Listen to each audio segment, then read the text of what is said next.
First question I always ask in my presentations is, why is practicing food safety important?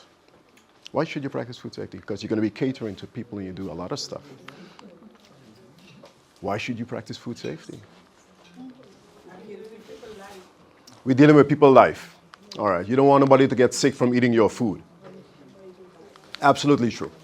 Worst case scenario, it could be even worse than that, but the fact that somebody could get sick from eating your food, that's bad enough, right? So we got to handle food safely, not only for who we're cooking for, but also for ourselves. So everything that we will put out in the industry is also for us, because you're eating from the same kitchen too. All right, so health is the main reason why we have to practice food safety. Now, I just want to talk to you about a few of the symptoms. If somebody gets food poisoning, there are some symptoms that are common. People get vomiting, they get nausea, cramps in the belly, diarrhea. Those are all symptoms of food poisoning. Start with an upset stomach, and then it increases. I hope no one here in this room ever had food poisoning. Oh, yes. Yeah? Okay. I ain't cook it, and it wasn't by my church. All right. So that make me come to my question, because I like to ask questions during the presentation. Let's say you're sitting here right now in this room, and you're starting to feel these symptoms. Which one of the meals would you give the blame? Is it lunch from today, breakfast from today, dinner from yesterday, lunch from yesterday? Which one of the meals would you give the blame? Lunch today? Yeah? What you had last? Very often that's common, right? Because you were feeling good up until that point. When it comes to food poisoning, it could be anywhere between 1 and 36 hours before you start feeling sick. So if I were to ask you now, what did you have to eat 36 hours ago? We really got to think about it, huh? It wasn't my food, not from my kitchen or my church. Well, Right? I was saying how I got it. I know, right? But we will never blame ourselves for food poisoning. It's always somebody else's food. But so we're going to talk about some of our cultural habits just now, because it's never our food. Yeah? Now, not everybody that gets sick fast from eating bad food. We have some high-risk customers that we talk about, and those are the elderly folks, kids, infants, preschool-age children. If you're pregnant, you're eating for two, your immune system is compromised, people with cancer going through chemo, HIV, AIDS, transplant recipients, you have your kidney transplant, anything like that. Your immune system has been compromised. It's not the same as it used to be. And if you eat bad food, you'll get sick quicker. Make sense? Yeah. And since we're cooking food for everybody, there's no second chances when it comes to food safety. If we just make one mistake, someone can get sick. Yeah? Someone can get sick. So the CDC is the Center for Disease Control in the US. They've done a lot of studies, and we always want to know, what's the reason? Why do people get sick from eating bad food? And they've highlighted 5 things. They say, 1, maybe, we didn't cook the food properly, so improper cooking temperatures. I'm going to come back to that just now. 2, poor employee health and hygiene practices. You didn't wash your hands properly. 3, improper hot and cold holding temperatures of your foods. 4 will be you're buying the food from an unsafe source. And last but not least, working with contaminated, dirty equipment and utensils. Now, the way we just cook culturally, 1 is not a big problem for us. Cooking food at the right temperatures. We like everything stew. Stew chicken, stew goat, stew oxtail. Everything bubbling 100 degrees, all bacteria there. Yeah? Anybody here does eat sushi? No. No? I like sushi. Medium steaks? No. Half-cooked chicken? No, well done, huh? We cook our foods well done because that's the way we cook in the Caribbean. Yeah. Well done. Even the steak, well done. The bone, you can chew it after. Well done. No bacteria in the food. So 1 is not our big problem when it comes to cooking. Number 3 is our problem. Oh, yeah. Improper hot and cold holding temperatures. Let's go back to our culture. So when you cook that food in the morning, nice and early, where do you leave it? On the stove. How long you just leave it on the stove? More than 4 hours. Some 6, some 8, some 12. Cook 6 o'clock in the morning, leave the food for the children to come home to eat from school. We finish work 6 o'clock, come back home, eat the same food. 12 hours later. And the rule is you cannot eat food that you left at room temperature for more than 4 hours. You can't save it, you have to throw it away. And our bad eating habits over all these years just come back to haunt us. And a lot of people will say, but look, we're still here. Nothing wrong with us. See, we don't throw away food. It's expensive, huh? But we treat it so bad, we abuse the food, leave it on the stove for 12 hours. We pray over it and we're good to go. There's something that is related to food poisoning that, is also the plague of the Caribbean. Reactive arthritis comes from food poisoning, toxins in food. We poison ourselves slowly. We get arthritis. We blame the hot and cold. And nobody's thinking, hey, that comes from food poisoning too. Toxins in our food, bad eating habits, slow creepers work on us slowly. But we all start to feel those little aches and pains later on. Huh? We pray over the food. Still got a little pain in the end. Yeah? No, but this is a serious concern for us because we don't really focus on that. We focus on the common symptoms, vomiting, diarrhea, stomach, belly pain. But the toxins in the food, those are the slow creepers. See, when you hot up your food, you kill the living bacteria in the food, but heat don't kill toxins. So the toxin still makes us sick after. Same thing like fish poisoning, right? Shigotera fish poisoning. That's a bad one. Yeah. It's not the Shiga bacteria in the fish. It's the Shiga toxin that gives us fish poisoning. It doesn't matter how dry you fry your fish, you're still going to get fish poisoning. Mercury. Heat don't kill toxins. Yeah? So 3 is our biggest problem. All right. Food from an unsafe source. Now, that goes for everybody, not only for restaurants. You got to know where you're buying your food from. When I do groceries, I'm really doing groceries. I'm checking everything. Sometimes I fight with a guy selling fish on the side of the road. Why? That one fish hanging in the sun dangling all day. Still sell it at the end of the day. Oh, yeah? Of course. Food expensive, you just tell me that. That fish is money too. They sell that one too. I've been fighting with them for years. I used to tell them, it's pretty simple. Take a nice picture of a snapper. Cut it out, laminate it, hang that, leave that blow in the wind. We all know you have fresh fish. You don't have to put the fresh fish to hang in the sun. That's true. There's always solutions for these things. You don't need to hang that fish there. No, You sell it. we don't know you're selling fish all the time. So buying your food from a safe source have to be a good source for you too. Yeah? We're going to come back to some stuff later. And of course, the last one speak for itself, right? Dirty utensils, equipment. If we don't wash the dishes properly, we can have a problem. So number 2 is our problem. Definitely number 3 we got to focus on. And if you don't wash your hands properly, we got a problem too. So we can discuss all those things. Fair? Okay. Now, when we're talking about food safety, we talk about 3 things. Food gets contaminated 3 ways. It's either with biological hazards, chemical hazards, or physical hazards. Doesn't matter what kind of restaurant you have or you're cooking home, our job is to protect the food from these 3 things: biological, chemical, and physical hazards. So when I'm thinking biologic now, I'm thinking the invisible world, right?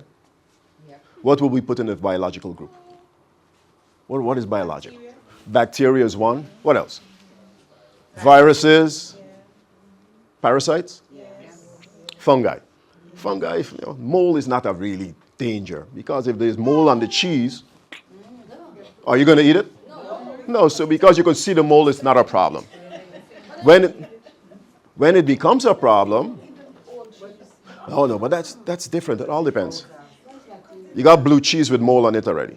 But those are good molds. And they consume it, yeah. But if you got Gouda cheese and there wasn't no mold on the Gouda cheese when you buy it, and they got mold after, something wrong. My grandfather used to scrape it off. See, now this is where the danger comes in again.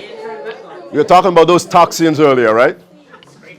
Scrape it off, cut off the moldy part, eat the rest of the cheese. The aflatoxins are still in the cheese that you can't see. Makes us sick. Especially our high-risk customers. If your immune system is good, you can fight it off. But if you're a high-risk customer, you got a problem. And I know we grew up doing all that stuff. The jam too, right? A few dots on the jam, you take your spoon, scrape off the top, put it on your bread. You still got a little alcohol tinkling on your tongue. Those times were hard, man. bush tea and we're good to go. Yeah, but through that. Those are the risks. Yeah? Those are the risks that we have with food safety. When people take those shortcuts, and you're going to the supermarket and you're buying your cheese, and that's why it's important for us that in the supermarkets, when they're going to be cutting up the cheese and stuff, that they don't cut off the moldy part and still sell it to us. There's no cooking. You don't cook cheese. Whatever toxins or whatever bacteria is on the cheese, that's what we're going to eat. Same thing goes for deli meats, your ham and salami. All ready-to-eat foods. Whatever is there is what we're going to eat. That's why that's the highest priority for us when we do inspection in supermarkets. The deli section is priority number 1. Yeah? So, biological, we have the whole list. Bacteria, viruses, parasites, fungi. Now, the chemicals is easy. Any chemical in the building falls in that group, including your hand sanitizer. So if you put your hand sanitizer on your hand and you don't leave it dry before you touch my food or put on gloves, you just transfer chemicals to the food. Yeah? So you got to leave it dry first before you start putting on glove or touching food.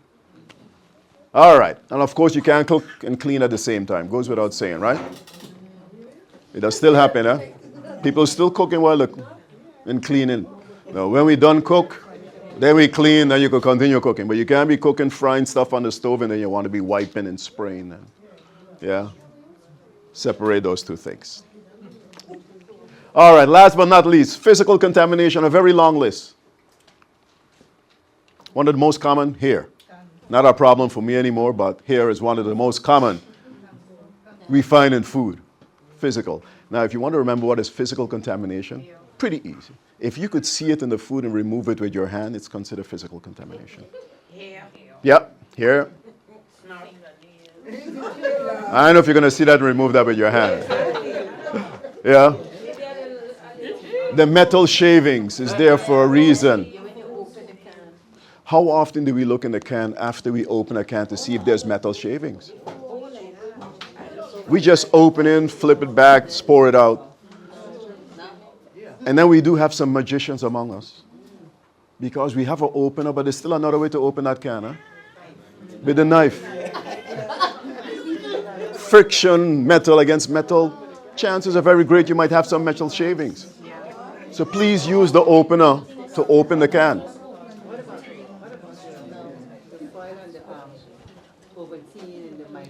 Then too, we got to pay attention.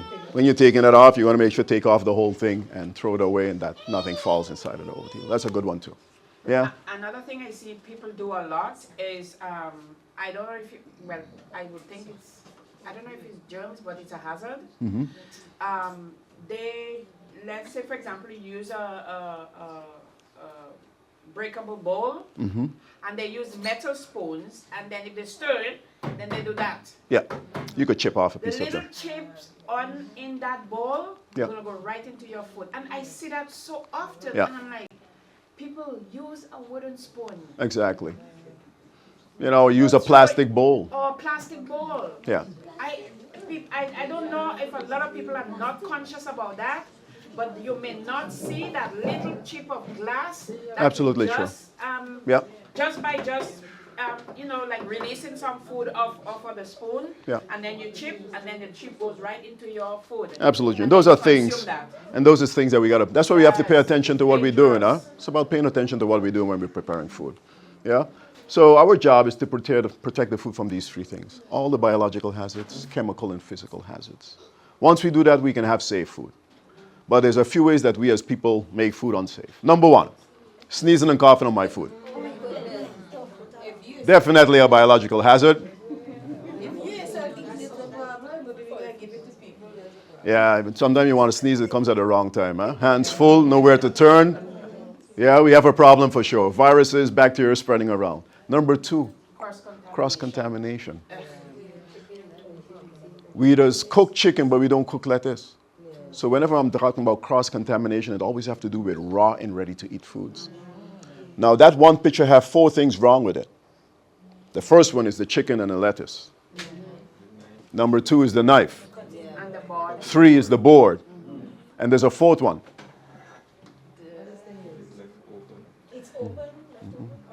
The color of the board. Oh yeah, the color of the board, yes. That board is for different foods, Yeah. not for those two foods. It's That's why we have 7 colors. Red for meat, right? Red is for meat. Red for So meat, green is for... I would have had a yellow board for my chicken Right. and a green one for my lettuce. Yeah, different colors. 7 different colors. I'll explain that later on. Now, my potato salad, because we like to have these functions, is 50 degrees Fahrenheit. That's about 7, 8 degrees Celsius around there. Is that the right temperature for keeping your cold foods cold? About 7, 8 degrees Celsius. What is the right temperature for keeping cold food cold? Who can remember? I forget. All right. 7, 5 degrees Celsius. 5. Between 5 and 0. So the temperature for my cold foods, if I have a buffet in my fridge, is always between 5 and 0. Yeah? That will be 41 Fahrenheit. And this is important because potato salad is a ready-to-eat food. You're not going to reheat it, so you're not going to kill bacteria. Whatever is there is what you're going to eat. Yeah? And last but not least, the lazy practice, right? Does it still happen? What is that? Yeah, we just still take the shortcuts with a nice cloth, a quick wipe. Still happening, huh? I am going to show you a cloth later on under the microscope. We did a sample. I want you to see what that cloth can look like. Yeah? Cool. These are 4 ways that we make food unsafe. So since we are the people, let's start with ourselves. Good personal hygiene. What are some good things that we can do? Wash hands. Take a shower. What else? Cover your hair. Cover your hair. Cover your mouth. Don't talk too much over food, I will say. Yes, exactly. What else? What else? That's it? You say wash your hands? Yeah, wash hands was there. All right. Gloves, how we use our gloves. Today, for the first time, I saw some pink gloves in the kitchen.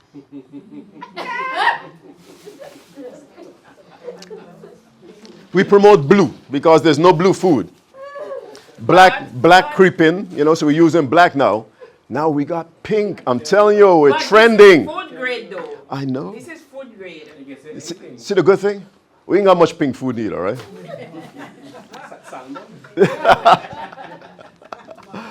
But it's my first time. Yes, Yeah? yes, Food gradable. I specifically looked for it. We're trending. Hey. Once you got the gloves and it's approved for food service, we're good to go. Yeah? We come with odd colors because if it gets in the food, you could see it easily to remove it. That's the reason for the gloves. So you told me hands. Indeed, hands is critical for food safety. The rule is simple. If we have dirty hands, we have dirty food. We all could agree with that, right? Even if you have dirty hands and you tell me, no, but I'm going to wear gloves, still defeats the purpose because you contaminate the gloves before you put them on your hand. Yeah? So hand washing, I want to let you know what it can look like under the microscope because I like facts. So we did a swab test of some hands. We're going from picture number 1 to picture number 4. Now, all the gray dots you see there, that's bacteria on a pair of hands. And we wanted to know what would your hands look like if you just rinse them only with water. Picture number 1, picture number 2. Not much difference between picture number 1 and picture number 2. And from experience in the kitchen, I know we just rinse a lot. Especially when we're cooking. Just quick rinse, good to go. Quick rinse, back. Nobody taking 20 seconds to wash their hands with soap and scrub and especially cooking home. We ain't got no time for that. Just remember we don't poison ourselves anyhow. Eh? All right. Picture number 3. Picture number 3. Hands that were washed but not washed well. Somebody washed their hands in 5 seconds flat. Soap in the hand, first turn on the pipe, we're done. Picture number 4, well-washed hands. Did everything, 20 seconds. And if I come to do a swab test when you're done, I will still find bacteria in your hands. Definitely underneath the fingernails or on the knuckles, the back of the hand. We focus on the palm of the hands a lot when we wash in, but we don't focus enough on the back of the hand. In the groove. Yeah, that's where we find stuff. Yeah. And if you want to wear jewelry, I'll find enough bacteria for sure. Yeah, that's why no jewelry when we cook it. Yeah, everything. Yeah. Even though that area not really touching But you're touching your hands, and very often when we're busy prepping, somebody touch their face and we think those are all innocent things. Oh, it's just a little itch. Give their glasses. And then we go back to food. Yeah? So, to wash hands properly, there are 5 steps. First thing you'll do, wet your hands. We say warm water, that's for comfort in the kitchen, but warm water, cold water, and soap, same results. Yeah? Then you're going to apply soap. Everything is single use. And then you're going to scrub well, 10 to 15 seconds. The whole process is 20, but the scrubbing is 10 to 15. That's to show you how important that part is. When you're done scrubbing vigorously, you say, I mean, don't be shy. Rinse properly with running water. And then where are you going to dry your hands? In the cloth? No. Where? The napkin? Everybody have the napkins at home? In the kitchens where you're cooking? Yes.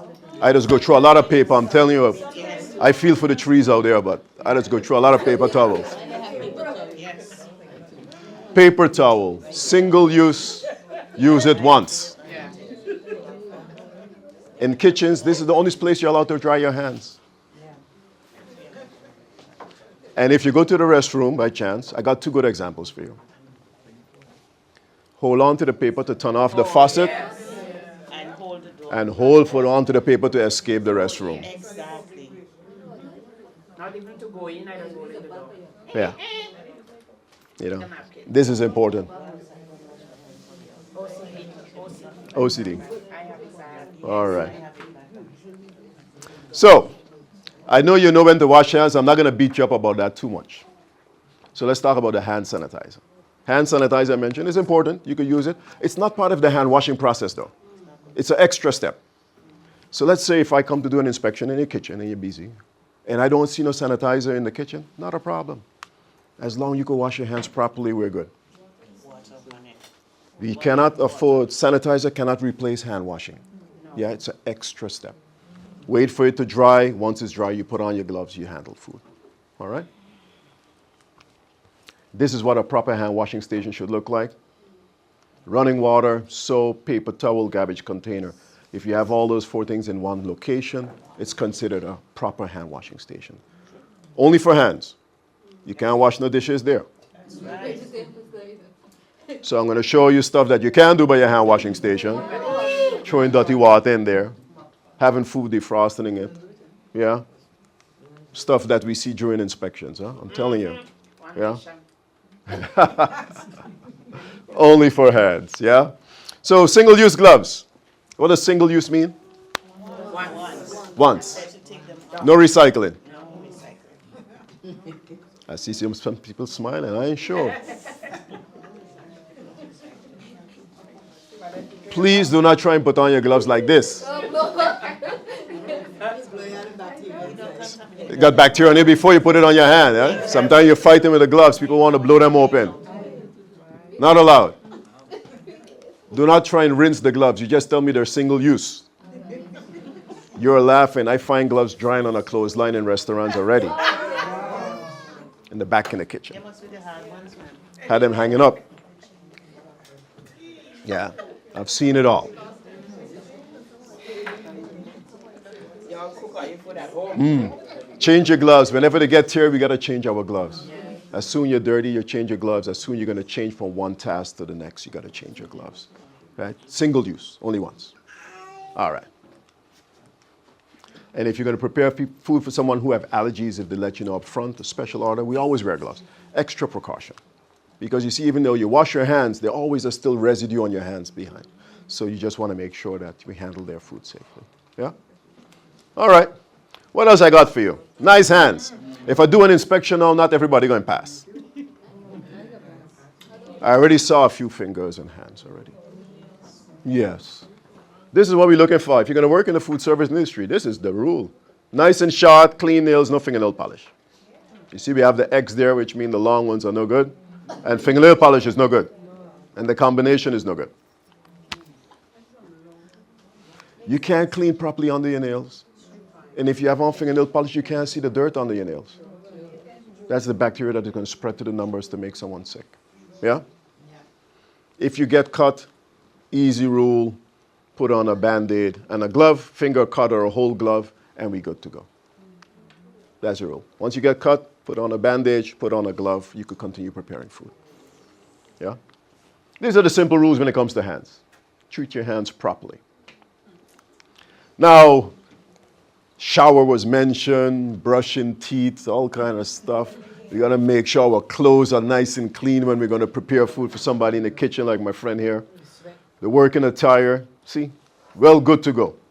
I don't like the cloth on the shoulder though, but we're good to go.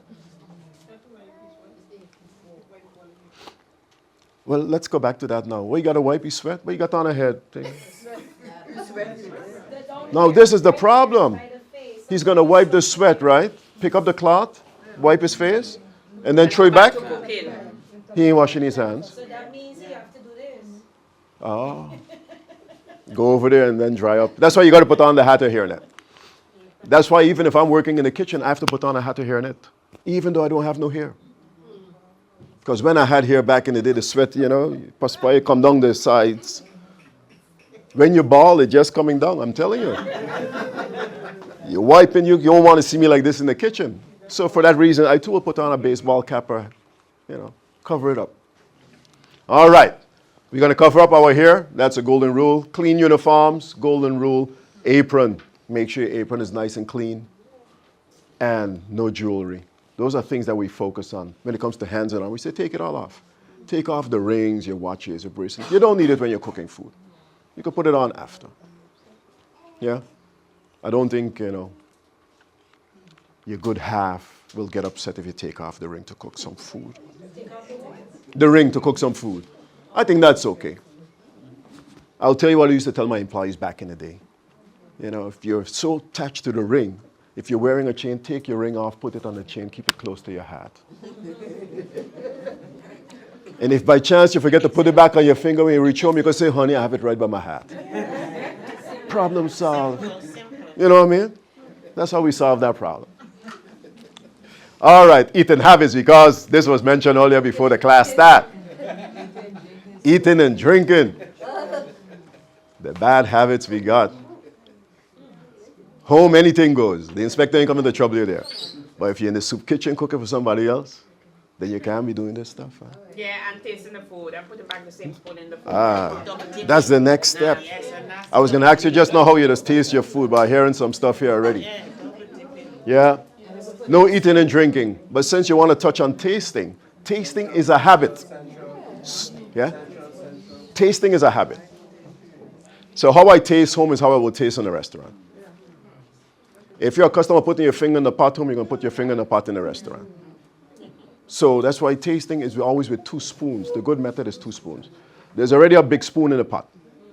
You transfer the food from the big spoon to the small spoon, and that's the spoon you taste. Small spoon never go in the pot. That's to prevent double dipping. Sometimes you're like, they ain't sure, they go back again. Since I was raised up that way, that my mom always tell us, you want to taste, you just put blow and put a little bit in your hand. Yes. That's cultural too. Yeah. Avoid contamination, but not most time I don't blow because that's already contamination on the spoon. So what I would do, wait a little bit, then transfer it in my hand and then taste. And then what you do after that? I have to wash my hand, of course. But the spoon is not contaminated. Yes. I have to wash my hand. Now I grew up home, but that's culture. That's how we grew up. You taste. I'm going to be honest with you. My mom ain't here, but I didn't see my mom washing her hands too often after tasting her food. I wash because it's sticky, it kind of sticky, in my hands. We just continue cooking. Hey, it's my hand, my food. Who don't want the food too bad for them? Well, don't kill it. I just take a spoon, taste, and put a spoon in the sink. Yes. So we don't promote hand, licking the hand because people don't wash their hand that often. That's why we have the 2 spoons. But I understand, if it tastes good out of the palm of your hand, you're going to add no more seasoning. Hey, that's the saying too. Yeah, just be careful with how you taste. 2 spoons is the right method. Now, the golden rule is if you are sick, unfortunately, you got vomiting, diarrhea and stuff, you cannot cook food, you can't serve food. So you won't be able to be in the kitchen. Big restaurants, we have other things that people can do. You could organize the dry storage area. As long as you're not serving the food to the guests or cooking it, you're allowed to stay. If you have diarrhea or vomiting, you have to go home. Yeah, a little sore throat and fever, you could do something else, but vomiting and diarrhea, you have to be out of the building. Yeah? These are just things that we have to pay attention to. If you have hepatitis A, it can lead to jaundice. Then too, you have to make sure you stay home. But excuse me, what if you say to your boss, I'm not well, I have diarrhea, but yet they don't want to put you. Then the risk is the boss on. Yeah, If something go wrong, and then you're going to contaminate others. yeah. And that's the risk too, huh? Because if everybody in the kitchen sick, just now the boss have to cook himself or herself. Yeah. Yeah, golden rule. Some of them still risk it, unfortunately. We're going to deal with them just now. Big fines got to come sometime. All right.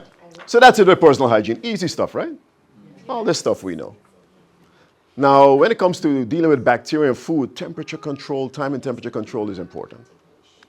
And we touched base on it a little bit already. Leaving the food on the stove is not a good thing. You want to cook your food and eat it one time, or you have to cook it, cool it down, put it in the fridge for tomorrow. But you can't leave it sit on the stove for 4 hours or more until it cooled down, then put it in the fridge and then say you're going to eat it tomorrow. Then it's too late. No, indeed. So that's why. Give it an hour, hour and a half, open the cover, leave the steam come out, break down the portions, and then we're good to go. Yeah?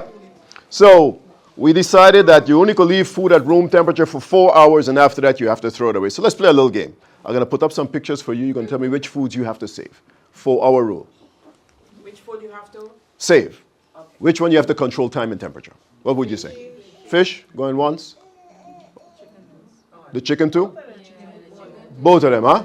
Yeah. Both of these foods we have to control time and temperature, otherwise the bacteria will take over. But the other fish ain't cooked. Die nothing. Raw or cooked, we have to maintain temperature. Yeah? Next. I got flour, dairy products, baked potatoes. B and C? Yes. Yeah. Flour on the shelf for months, no problem. Next one for you. A can of corn, bread, and soy and tofu.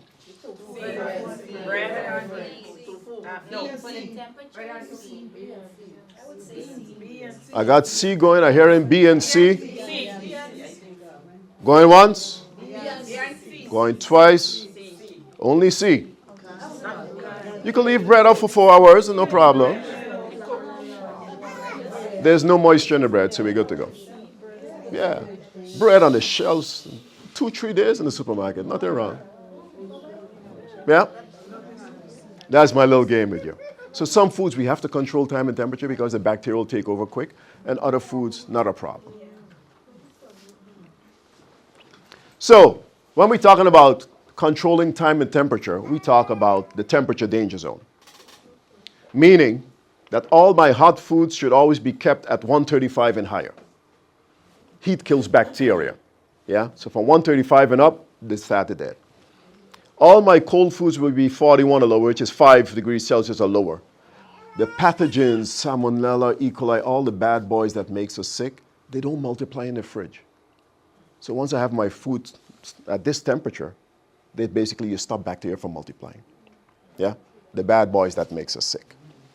Now, if you leave the food in between 41 and 135, which we consider the temperature danger zone, that's where bacteria multiply. Now, what temperatures are we living at here in the Caribbean? We are living always around the 30s, 27, 28, 30 degrees. We are living in the middle of the temperature danger zone where bacteria grows extremely well. And we leave the food on the stove. This is why stuff multiplies so fast and we have all the little pains after. So from now on, moving forward, please don't leave the food on the stove no more. Yeah, because our pots is another problem. You can't store food in pots. Anything that had lead, copper, or zinc in it is considered toxic metals. You can cook in it, but you can't store food in it. Yeah. Yep. You could cook in stainless steel. Not a problem, but we're still not going to store it in the stainless steel. Plastic containers, put my stuff in the fridge. Which ones? I thought No. you said glass is the best. Nah. Plastic container is good because I can close it properly with my lid. Unless your glass container have a good lid to close, then it's okay. So it's either glass or the plastic. Plastic is good. Yeah? Put the food in the fridge. One thing you don't want to do is put the pot in the fridge. And that's another mistake that we do. We put the whole pot in the fridge. Not allowed. Yeah?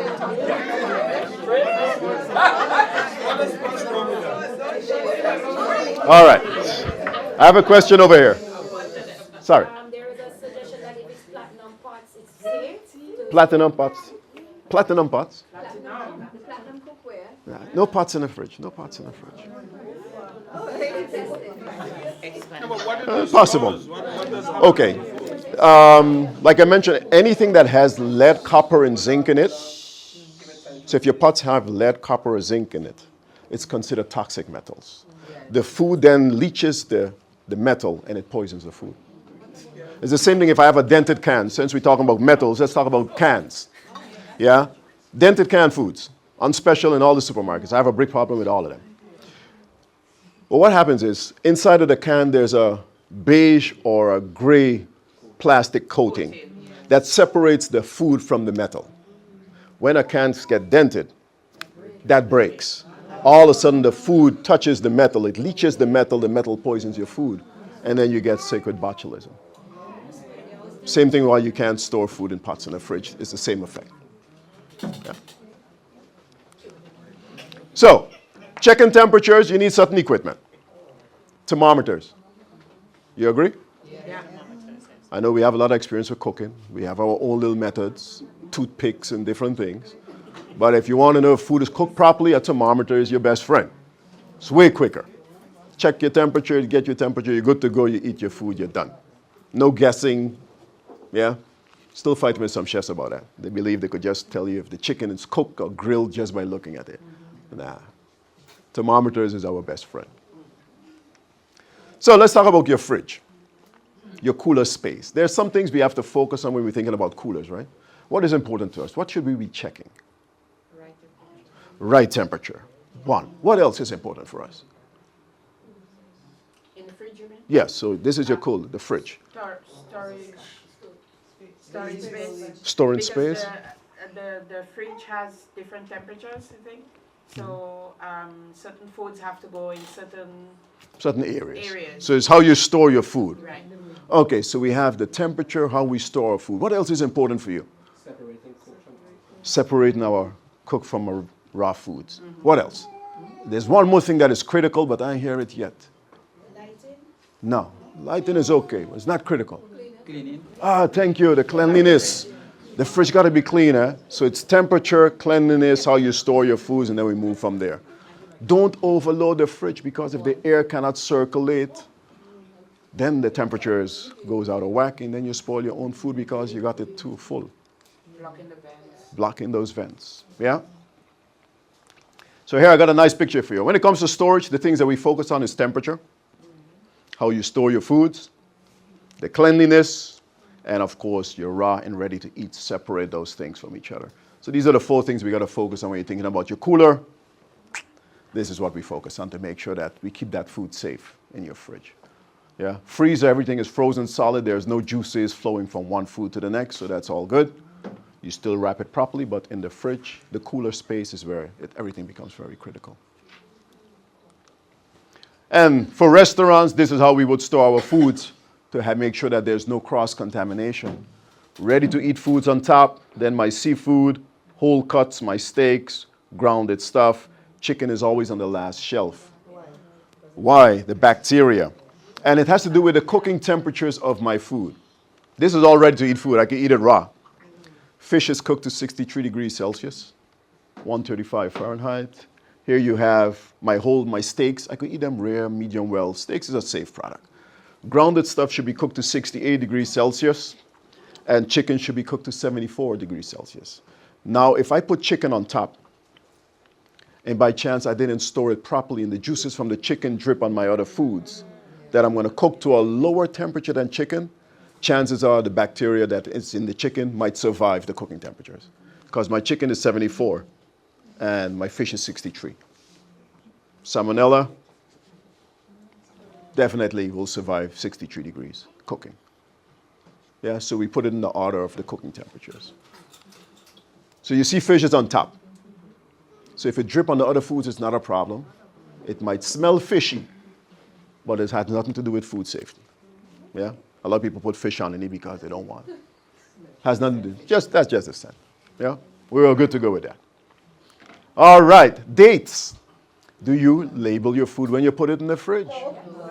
Important. Is everything going in the freezer? Yeah. You have to label. If you open a can of sauce or a jar, before you put the rest in the fridge, you have to write the date when you open it. Otherwise, you're going to forget. So put a date on it, put it in the fridge. You know when to use it. If I open pasta sauce and I don't put a date on it, it might be there till next week. Because I don't feel like eating pasta this week again. So it all depends how fast you're going to use your stuff. So you have to label it, huh? It's good until the mold go on top of it. Just scoop it up. Put a date. The law say cook food, yeah? Cook food, maximum 7 days. But that's for cooked food. Cooked food can last 7 days in your fridge. The studies have shown if you cook your food and cool it properly, it will last you 7 days in your fridge before it's spoiled. Freezer 6 months. Yep. 6 months. All right. Now, when you're doing your groceries, please look for dates. You know, we talk about first in, first out. It's not only in the grocery store, but it's when you bring the food back home or in the kitchen. You want to rotate the food because you don't want to be wasting food. It is expensive. Yeah? Don't wait until Christmas to check the cabinets. Because then when we do spring cleaning, Christmas cleaning is always, you're finding old stuff. You're like, I didn't even know I had that there still. Yeah? Rotate your food. All right. Now, big things for us, and these are challenges. How we defrost our food is a big thing. On top of the cabinet is not an option. Leaving it outside is not an option. That's one of our another bad habits, huh? Best place to defrost your food is in the fridge. Take it from the freezer, put it in the fridge. Safe environment, no bacterial growth, good to go. Just takes a little planning from today for tomorrow. Yeah? But if you forgot to take it out, running water is your next option. But now GB expensive. Nobody want to leave the pipe running. But you can't keep it in the water? No, because then you create the perfect conditions for bacteria to grow. With lime? Ah, you add a little lime. Vinegar? Come into that just now. Now I know you're not going to leave the pipe running. That's possible. But there's a catch to the microwave. If I defrost my food in the microwave, I have to cook it one time. One time. Because the microwave starts the cooking process. Yeah, you can't season up, put it back in the fridge. Some foods you can cook one time. But let's go back to the water because nobody's going to leave the pipe running. So you're still going to have that little basin there with water or pot. You don't put your food in it. I'm going to tell you the only thing saving us in the Caribbean is vinegar, salt, lime, all the other stuff we throw in there. With a clean and food, boy. And it has to do with the acidity level that we raise in the water by adding all those things in it that bacteria don't multiply that fast. If you go to England now and they tell you about washing chicken, no vinegar, no salt, no lime. They tell you do not wash the chicken, and there's a reason for it. The bacteria, Campylobacter jejuni, is one of the bacteria you'll find on chicken. The thing is when you're washing chicken and you're cleaning it, rinsing it off, that bacteria is all over your cabinets, is on your hand. Everything that you touch, you spread it around. I don't have the internet, I was going to put on the video for you. But that's the reason why they say, hey, we are causing more harm when we are rinsing chicken than just cooking it, because rinsing don't kill bacteria. Vinegar don't kill bacteria. Lime ain't killing bacteria. Salt ain't killing bacteria. Only cooking kills bacteria. Slime, the scent, the freshness. You know, we wash everything. We wash everything. Yeah, now, I'm not going to stop you from putting on your little salt and thing because that's the only thing saving us when we have it soaked in there. But you're going to want to refresh that water on a regular basis. So don't put it to soak. Go tongue, pay bills, come back. That is exactly what we just do. Talk for yourself. Talk for yourself. I'm telling you, the same things that we need to survive, bacteria need to survive. Food, oxygen, moisture, time, temperature, the acidity level. Yeah, they all live in microorganisms and they need the same stuff that we need. So when you have things soaking, you created the perfect conditions for bacteria to grow. Yeah. All right. Checking temperatures is important for us. Make sure you cook your food well, but that's not our problem because we cook everything well done. Cooling food. If you want to cool food for tomorrow, there's a few steps you can take. Break down the portions. Big pot of soup, throw it in some small containers. The smaller the portion, the quicker the food will cool. Do not try to cool the food in the same pot you cook it in because it's going to retain the heat. It will take longer to cool. Ice bath, if you have that in restaurants, is something you could do. Ice in water, store it around. Here they're using an ice paddle. These are just some techniques you can use to cool food quick. The shallower the pan, the quicker the food will cool. So if I want to cool food real quick, I'll throw it in a shaving pan, put it there, be 2 2s, it's done cool. Put it in the fridge. Problem solved. Now, reheating is also important. So you want to hot up that food good. Now, we have special temperatures for that. You have to hit 74 degrees Celsius, 165 Fahrenheit. Same temperature for cooking chicken is the temperature for reheating your food. And once you hit that temperature, then we're good to go. Then you can eat it. Not before. And you're only allowed to reheat food once. Not 2 times and 3 times. So take the cool food out of your pot and only hot up what you're going to eat. Don't take the whole pot, put it back on the stove, take out your portion, and then the next person coming after got to reheat the whole pot over and over and over. You ought to check this with a restaurant because they don't. Yeah. How they still in business day for you checking? The restaurants? We ain't got enough. I don't do inspections no more. Yeah? I don't do inspections no more. Everybody black. But when it comes to restaurants, it comes down to what we started off with. You remember in the beginning we said buy your food from a safe source? Yeah. You got to know who you buy your food from out there. Yes, boy. If it's not a safe source for you, don't try it. They're trying to save money. I don't eat at buffets in supermarkets because I know the risk. If you're a supermarket, I buy my food raw and cook it myself. Okay, but they don't have like a list that we can know their restaurants. No. Yeah, they should do that because then. You want to know who passed and failed? Yeah. We got to pass some laws for that first. Don't be calling people. All right. Let's touch on the Chinese. You know how people don't get sick from Chinese food? The food goes from the wok in the box, high cooking temperatures, all the bacteria there. From the wok in the box and you eating it.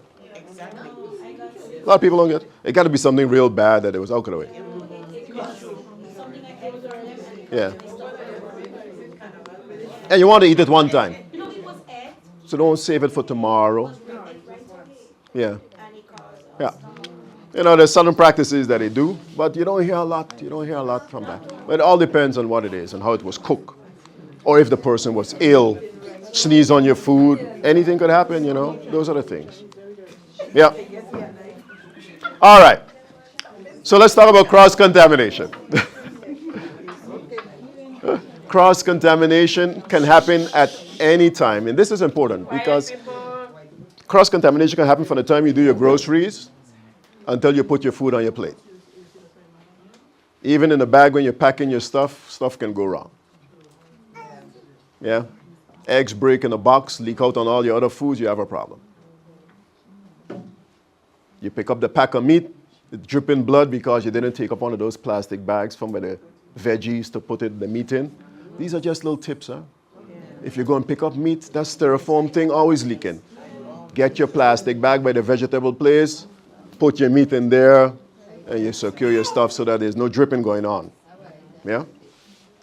Now, I'm back to my can, but I discussed this already. Because when you're buying your food, we look at different things. Dented cans, look at the expiration dates. Any damaged packaging, leave it there. And nowadays you want to shake up your spaghetti and everything because you want to make sure nothing crawling in there when you're going home with it. So inspecting food when you're doing your groceries is important. You want to smell the stuff, make sure it smells good. If it's sticky and slimy, if it have 4 different shades of meat, same cut, leave it there. I'm telling you, these are things you have to focus on when you're doing your groceries. I fight with it. You know, I don't really fight, but I'm upset with the strawberries. They're so expensive. But what are they going to do? 1 box of strawberry have some fluff on it. They're going to take out the bad ones, take the others, put them in the other boxes to fill them up. And before you know, you got 6 bad boxes of strawberry. Why? The mold spores is already on the other strawberries. So from the time you're mixing to make one full packaging, problems. Yep. Yes. So you're looking for water stains. One, you're looking for ice crystals. If you pick up a box of chicken and it got snow in it, something wrong. It was defrosted already. Leave it there. If you can't see the product, you don't want it. Yeah? I believe in that. Box juice and those things. We talked based on this already, but if you're going to store your food, you know the lettuce had to be on top, meats underneath, right? Everything had to be covered, labeled. These are things that the inspectors look for when they come in. Yeah? What else I got for you? Stuff that we see in small kitchens. So if I come by you and I see this stuff, you know something wrong. Food and chemicals don't mix. And here we have everything. Food, chemical, gloves, scoops. Yeah, big problem. Yeah, sometimes you want to go start the inspection, you want to know where to start. This is one of those, where do I begin? Yeah? So I told you I want to show you about the cloths, right? Anybody have those kitchen cloths home still? Usually 2 or 3. One for hands, one for dishes. How long you just leave them hanging there? Not long? 2 days?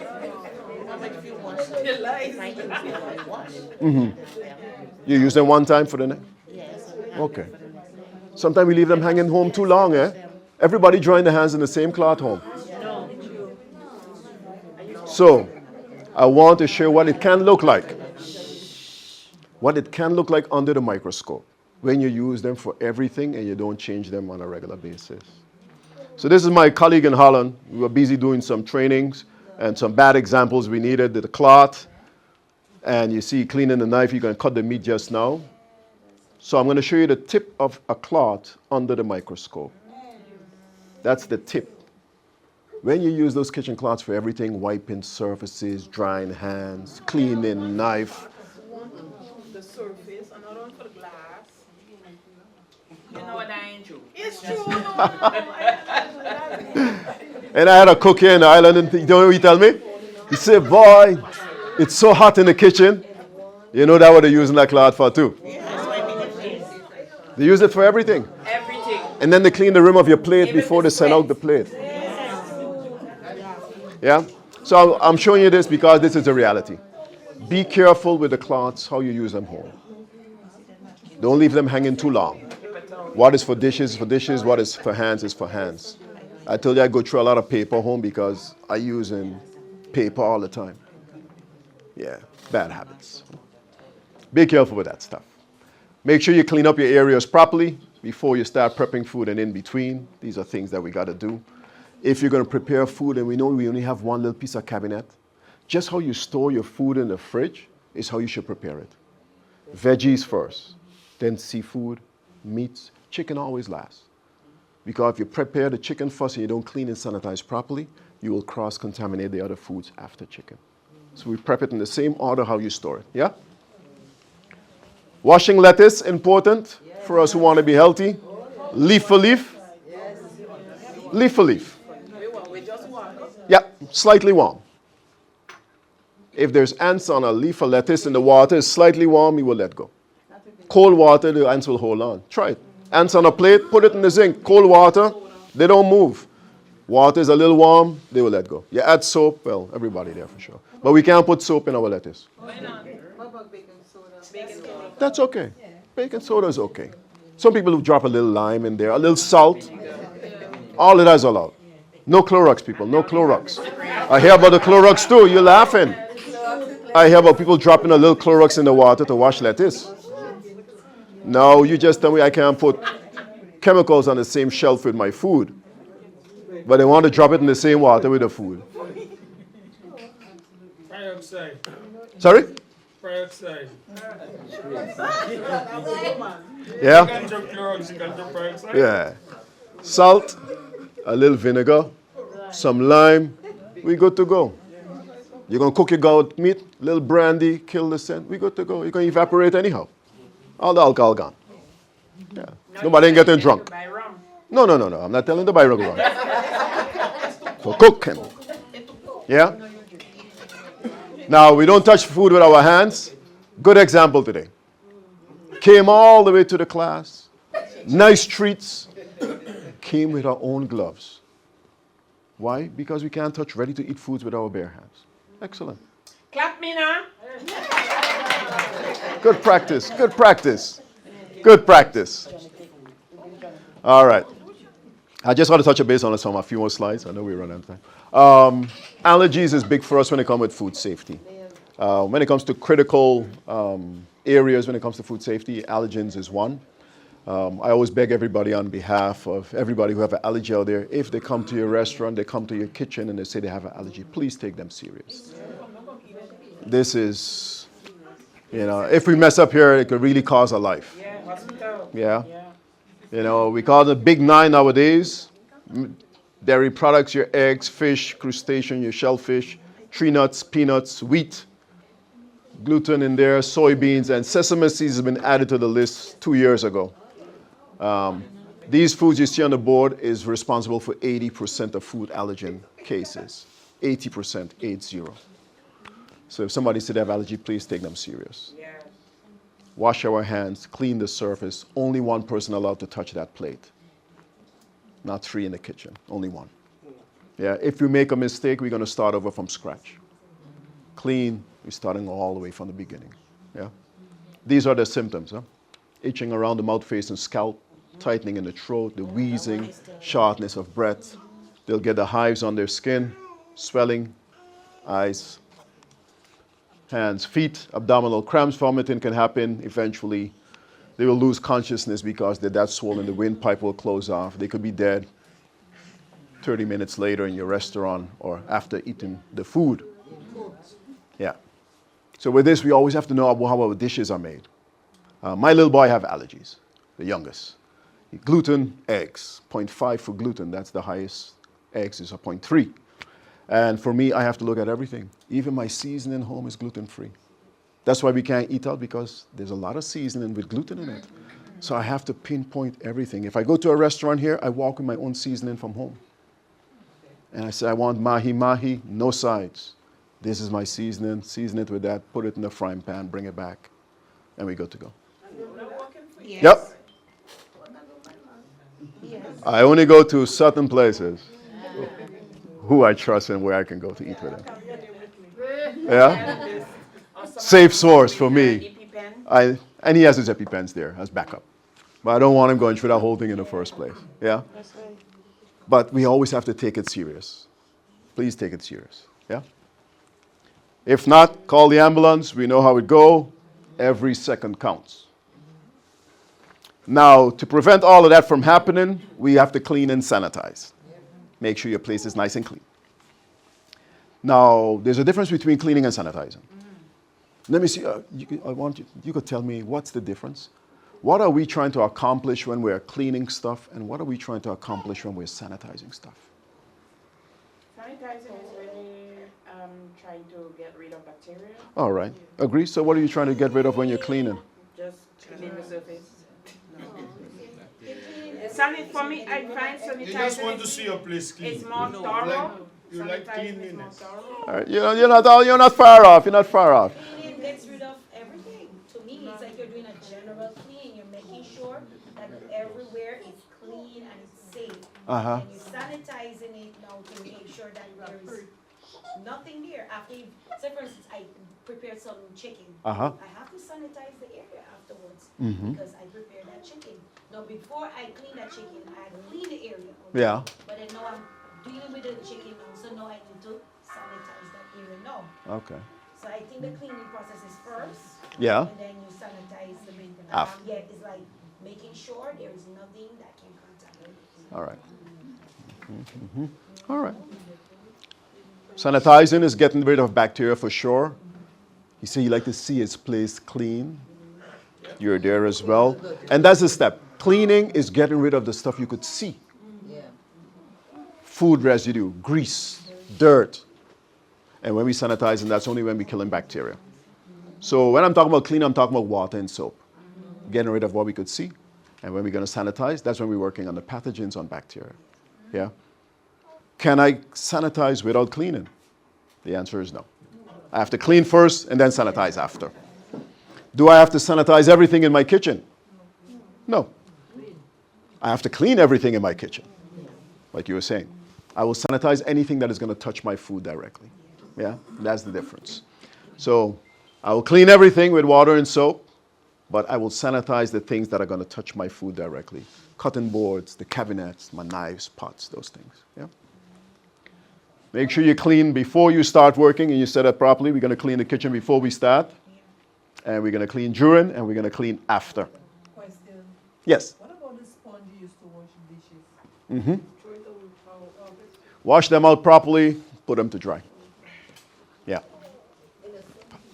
Almost. Yeah? Now, a regular restaurant would have 3 compartment sinks. Home, we got maximum 2. And if we're lucky, a dishwasher on the side. Or you might have 1 in a dishwasher. A 1.5.